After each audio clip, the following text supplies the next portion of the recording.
Okay, so my first Mac I've ever bought was Extreme. It was in 2008. I was just coming out of high school and I bought the Mac Pro with 2 CPUs, 8 cores in total, Intel Xeons, and powerful GPU. It was a massive machine. It was super cool, but it was slow because it had HDD drives and SSDs were just coming out back then and they were expensive. Then I've owned 2 MacBook Pros, 15-inch. They were great. They were mid-level specs. And then my last MacBook before this one was 2019 16-inch MacBook Pro, top-level specs, 8 terabyte SSD, 64 gigs of RAM, and it was a great machine, but none of these computers that I've owned from Apple compare to this one. This is the machine that completely changed the way that I work, and this is the 14-inch MacBook Pro running M1 Pro. And this is quite an unremarkable machine in a way. It's simple, it's just average. There's nothing particularly special about this, but in this video, I'll tell you why this made the biggest shift in the way that I work.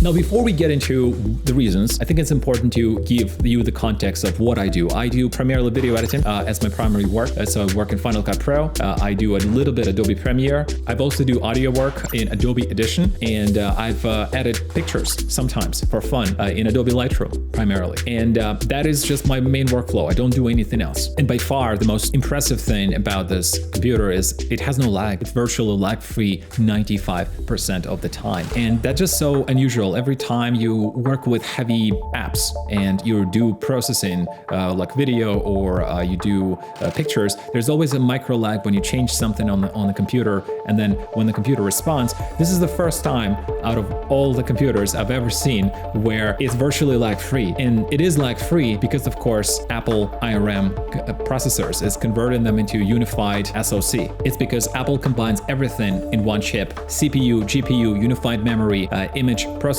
SSD controller, authentication, and encryption. It's all in one place right there. And Intel machines, they have to do it all separately, and they're actually physically further away on the motherboard versus with Apple, it's all measured in microns. So what does it really mean in non-techy terms? Well, it means that previous systems need more time. They need more time to process things. You take CPU or you take GPU, they have different types of data. They need to exchange that data, and they're physically further apart than what happens with Apple IRM. That means lag, that means latency, and that's not something you will find on IRM computers. Because of Apple's unified memory architecture, which means that CPU and GPU have all access to the same memory, the way that these machines are able to access virtual memory when the computer runs out of real memory is very different to Intel. And here's a simple example. Every time on an Intel machine, for example, you have 32 gigs of RAM or 64 gigs of RAM, you run out, then what ends up happening is that computer offloads this RAM into your SSD, right? And it slows down dramatically. You could feel the computer is slowing down by at least half, maybe more. What ends up happening here is because it's a unified memory and because it has super low latency and the SSD itself on these machines is a lot faster.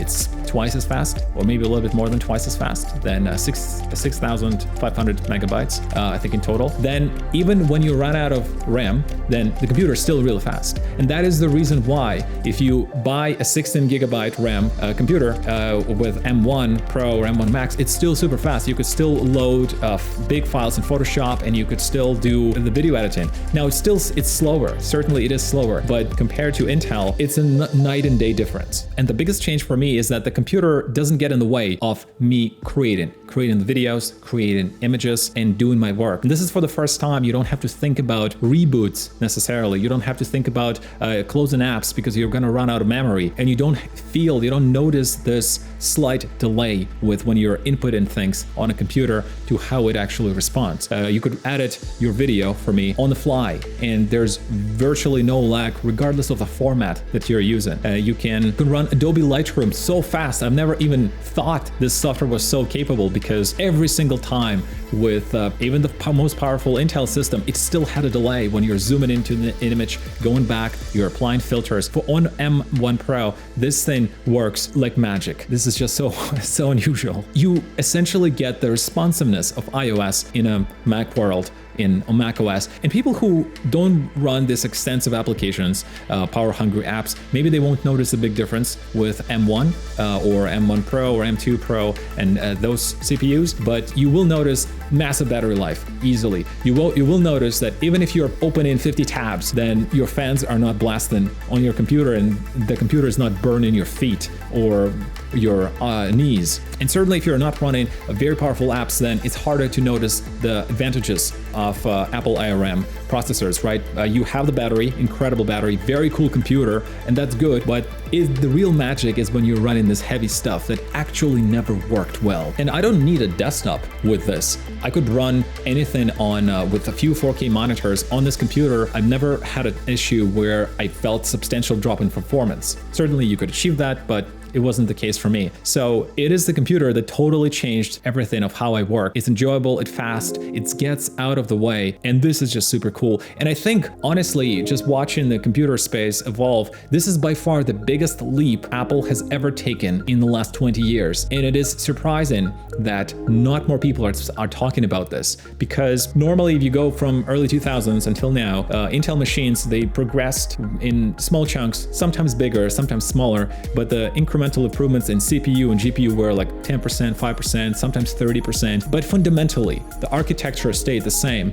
And there was, yes, latency was reduced, then it was a little bit faster, especially when SSD came along, but nothing was like this. And it's shocking what Apple was able to do and put it in the hands of all of us at such an affordable price. And when they released M2 Max with 96 gigs, and you could get 96 gigs of RAM on a 14-inch MacBook Pro.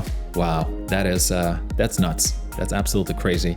And it's so insane what they were able to do. Now, it is a shame that, of course, their software quality of macOS kind of went down after the years, which I probably should do a video separately on that, because there's a lot of questions on that front. Hardware, incredible, but software, lots of questions, especially with their one-year calendar releases.